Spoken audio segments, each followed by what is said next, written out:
This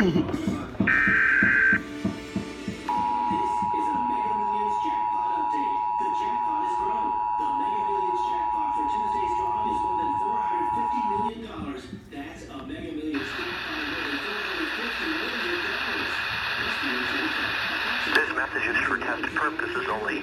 The National Weather Service in Chicago has issued this as a test message.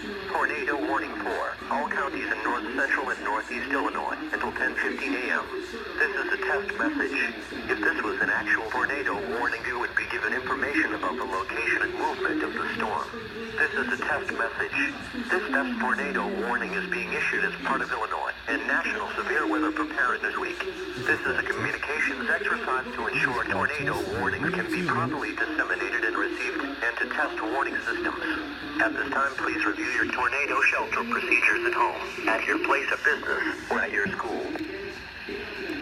To give us our free estimate, we told him what we wanted. He took some measurements and organized it over.